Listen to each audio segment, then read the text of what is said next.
In this video, I'll be showing you step by step how to connect your Tidio account to Brevo. It is super easy to do.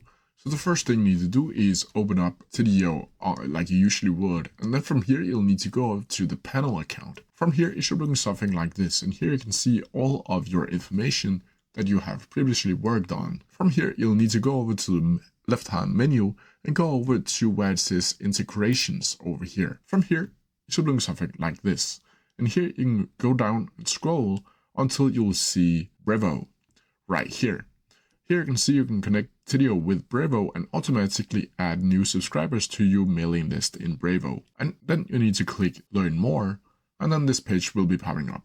Here you'll need to click Install Brevo, and this can take anywhere between a couple seconds to a couple minutes, depending on how fast the Tidio servers is. And here you can see that you can log into your Sendinblue account. Click on your account options and select SMTP and API, select API key, click generate new API key, name private API key, and now you'll need to copy your private API key and paste it when creating a new connection. From here, you'll need to click new authentication, and here you'll need to click or add in your API key. So from here, you'll need to log out of this again and go over and click in Sendinblue right here. Then you can see the Brevo account over here, and you can also see Sendinblue down here. But which one should you choose?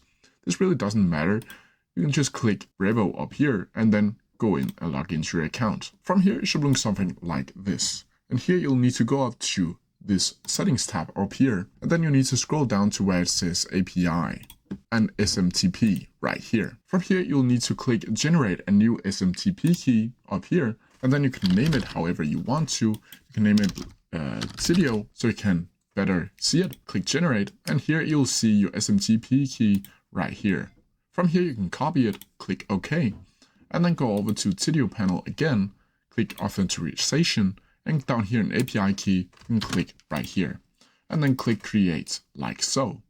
And as you can see here, your authentication has successfully been created. Then from here, you'll need to click next. And from here, you'll see select the list from the connected Sendinblue account to which new subscribers will be added. And here you can add the specific list by clicking right here and then click finish. And then you have successfully connected Tidio to your Brevo account. If you have any questions about it, please leave them down in the comment section below and I'll try my best to answer them as quickly as possible. See ya!